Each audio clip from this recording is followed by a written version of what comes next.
അപ്പൊ ഗൈസ് നമ്മള് മാർക്കോ കാണാൻ പോവാണ്. അപ്പൊ എല്ലാരും പോലെ നമുക്ക് സ്റ്റോറി വേണ്ട, നമ്മൾ സ്റ്റോറി തന്നെയല്ല പോകുന്നത്.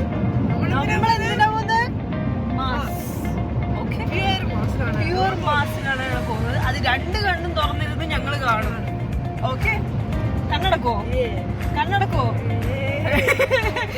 ഓക്കെ, ഇല്ല ഗൈസ് ഇല്ല, നമുക്ക് കാണാം. ഇനി അടുത്ത ആളെ നമ്മള് പിക്ക് ചെയ്യാൻ പോകുന്നുണ്ട്. ഐഷ അതെന്തിന് കണ്ടിട്ടാണ് തിയേറ്റർ ഇവിടെ നിങ്ങൾക്ക് ആർക്കെല്ലാം അറിയാമോ?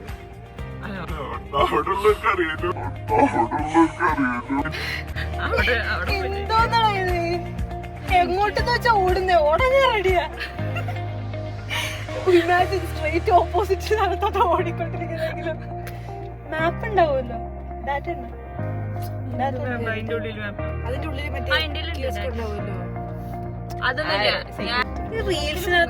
റീൽസിനകത്ത് ഞാൻ കൊണ്ടുപോകുന്ന എന്റെ എൻട്രി കണ്ടു റീലിനകത്ത്. മറ്റേ സിലിണ്ടർ ഒരു കുഞ്ഞു പയ്യനുണ്ട്. ഞാൻ എടുത്തിട്ടോ സിലിണ്ടർ വെച്ചാ ഓംലെറ്റ് ഉണ്ടാക്കാൻ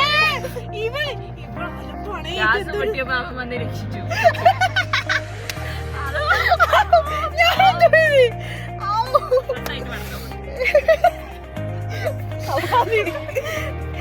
ഉണ്ടാണ്ടിരിക്കാൻ പാടില്ല. ഞാൻ അത് പറഞ്ഞില്ലല്ലോ, ഞാൻ അവളൊന്ന് മൂപ്പിച്ചല്ലേ. എന്റെ പൊട്ട, നീ ഇതെങ്ങനെ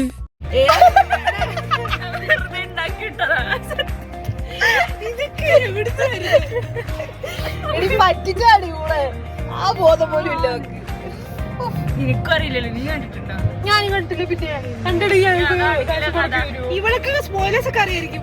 ആൾക്കാർ എനിക്ക് ഫൈസ് വോയിസ് പാലക്കാട് പാലക്കാട് വെച്ചിട്ടുള്ള സ്പോയിലർ ഭയങ്കര വൈറലായിട്ടുണ്ടായിരുന്നു. എന്റെ കസിന് പറഞ്ഞിട്ടുണ്ടായിരുന്നു അവരുടെ സ്പോയിലർ പാലക്കാട് വെച്ച് തുടങ്ങുന്ന സ്പോയിലർ. ഏതെങ്കിലും വോയിസ് നോട്ട് പാലക്കാട് വെച്ച് തുടങ്ങുന്നത് കേൾക്കുകയാണെങ്കിൽ അത് മാർക്കോടെ സ്പോയിലർ ഒന്ന് ഓർത്തോ. പക്ഷെ ആ ദീർഘവീക്ഷണം എനിക്ക് ഉണ്ടായില്ല.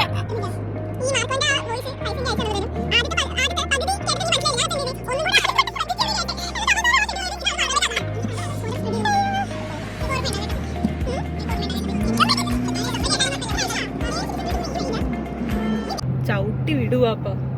ചവിട്ടി വിടാൻ ഫൈൻ്റെ ഉപ്പ് കൊടുക്കത്തില്ലേ? എങ്ങനെ ഇരിക്കണം? ദൈവമേ, മൂർഖനെയാണല്ലോ ചവിട്ടിയത്. 8 മിനിറ്റ് നമ്മള് തിയേറ്ററിലോട്ട് എവിടെയാന്ന് അറിയണം. അത് നമുക്കറിയാലോ. അത് കുഴപ്പമില്ല.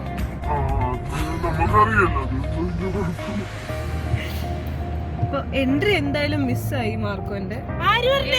സമയമായിട്ടില്ല. എൻട്രി ഒന്നും മിസ്സാവില്ല.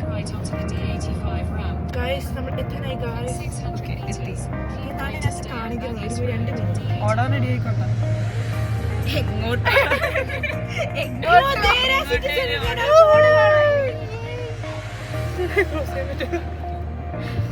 ആ പുല്ല ചെടിയിലോട്ടാണ് കയറ്റി. പുഷ്പാർക്കി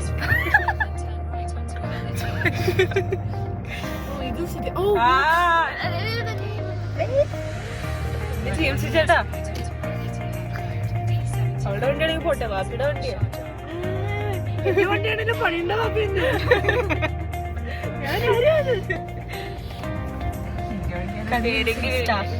ഈ വാപ്പിനെ കൺവിൻസ് ചെയ്യില്ല.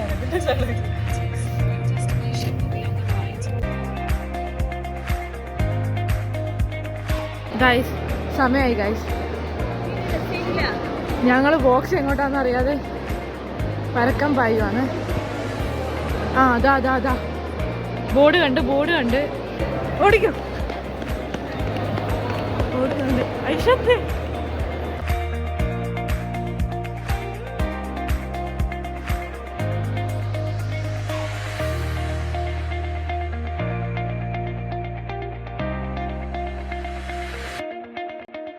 ഓക്കെ. നമ്മളപ്പോ മാർക്കോ കണ്ടു. യെസ്, 2 ഷവർമയൊക്കെ കഴിച്ചു, 2 ചായ കുടിച്ചു. ഇനി റിവ്യൂലേക്ക് കിടക്കാം. സീൻ പടം.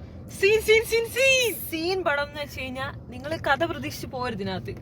കഥ വേണ്ട, എന്തിനാ കഥയൊക്കെ? നമുക്ക് വയലൻസ് അത്രേ ഉള്ളൂ. അവര് പറഞ്ഞ സാധനം അവര് കൃത്യമായിട്ട് ഭംഗിയായിട്ട് ചെയ്തിട്ടുണ്ട്, പടത്തിലുണ്ട്. പക്ഷെ പേടിക്കാൻ അത്രയ്ക്കൊന്നുമില്ല കേസ്. ആർക്ക് വേണമെങ്കിലും കാണാം. ഐശ വരെ കണ്ടു, ഇതേ സെറ്റാണ്, ആർക്കും ഒരു കുഴപ്പമില്ല. ഐശയുടെ ഉമ്മ വിളിക്കുന്നു, ഐശക്ക് പോകത്തുണ്ട്. അതെ അപ്പൊ അത്രേ ഉള്ളൂ. അടിപൊളി മൂവി സെറ്റാണ്, എല്ലാരും പോയി കാണുക. ഉണ്ണിയേട്ടനെ വാഴ്ത്തുക.